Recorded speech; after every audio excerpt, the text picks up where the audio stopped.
How's it going, everyone?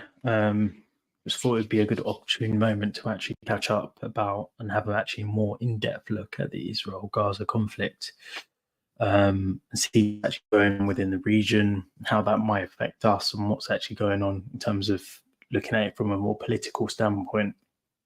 But just to have sort of ground basis to look at the sort of casualty figures that we're talking about in Gaza at the moment, we've got about 33,000 people killed. 13,000 of those are children, 8,400 of those are women, so disproportionately affecting women and children as opposed to these quote unquote Hamas fighters that are being fought or attacked or killed, as Israel's putting it. In terms of the injuries, you're talking about 75,000 plus, with about 9,000 of those being children, 6,000 being women, and another 8,000 people missing. So that's according to the Palestinian Ministry of Health. Those are insane figures. Let's not mince our words. That's insane. I don't think we've actually seen a conflict disproportionate level of violence against the civilian population. It's probably unprecedented since maybe Dresden in World War II. So it feels like we're in a bit of a utopia at the moment. But that's actually what's going on. So in terms of how is this looking across the world? Well, it's a bad optic view, as you probably have guessed. At the UN, there's been a vote finally to try and pass a ceasefire, which even the US has abstained from, which is telling within itself. Biden keeps on telling Bibi to rein it in and telling him to stay away from those sort of far right fringes that keep pushing for the war. But I don't think this is a sort of far right thing within Israel. I saw a recent statistic where about 80+% are happy with how it's being prosecuted, with an even larger majority wanting it to go even further, and they don't think the IDF have done enough. So I don't think this is a sort of big difference between a government and the people who's behind the sort of government that's representing them. I think this is a full on war that the Israeli people actually are kind of behind, which is a bit disturbing within itself.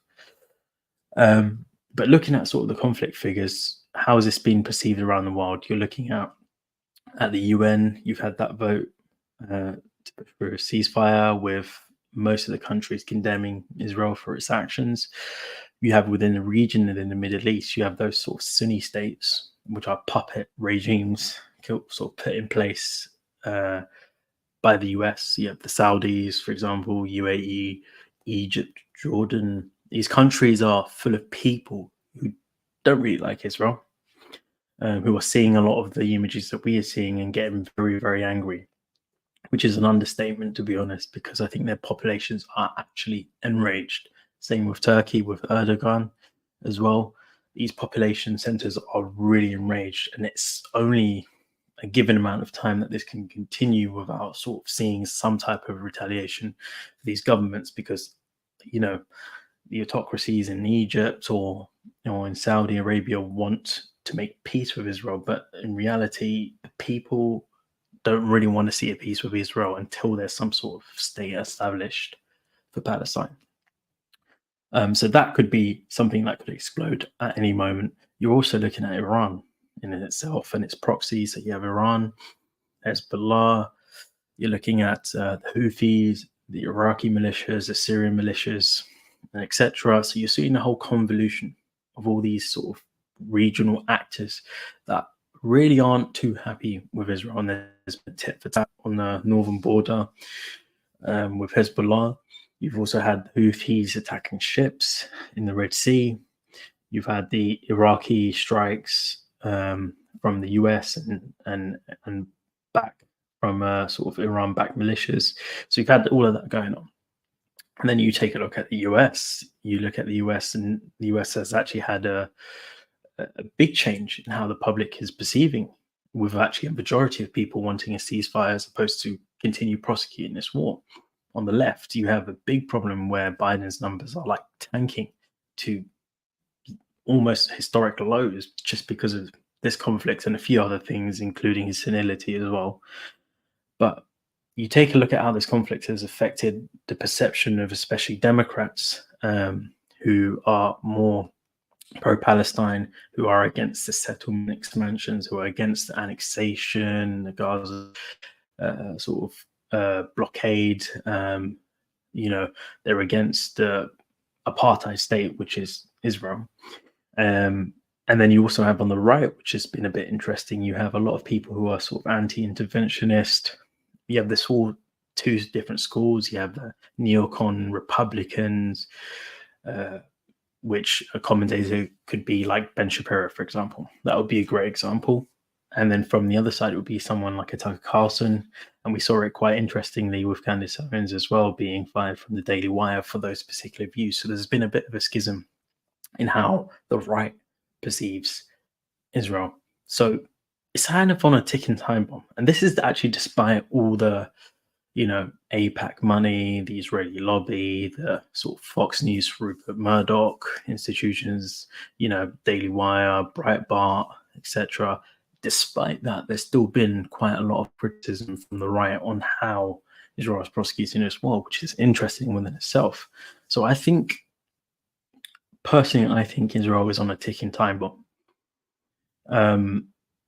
The inevitability, especially with them increasing the strikes that they're doing in Iran, with all the mass casualty figures, and if they actually do push into Rafah, I feel like the region is just going to explode. And if we're honest, the US is bankrolled and the West is bankrolled war in Ukraine for absolutely no reason. But as a result, people are war weary, despite the fact that they've not actually gone to war. But there's a distinct possibility that many of these countries will actually have to physically come in and defend Israel, which means, as Tucker Carlson put it, your sons and daughters going abroad and going to die in a ditch for the state of Israel. So these are times where, if I was Netanyahu, if I was whoever the Israeli leader was, I would be looking for a way out. And a way out is making peace. It's taking a step back and thinking, what is in the best interest of my nation? Do I want to annex more territory? Do I want the West Bank? Is it that important? Do I want Gaza? Is it that important? Do I want to push all these people out to these neighboring countries to create a bigger problem? Is that important? Or is it important of the survival of the Israel that we've already taken so far? I would say make peace. Try and make peace with your neighbors, because these are your neighbors for the future. America's bankroll money and it paying for your wars and it being big daddy in that region to protect you isn't going to work in the long run. There has to be another way out if Israel wants to survive. So, but yeah, watch this space. We'll definitely be discussing this conflict a bit more in detail over the next few days and weeks. So stay tuned, and I'll see you guys later. Bye.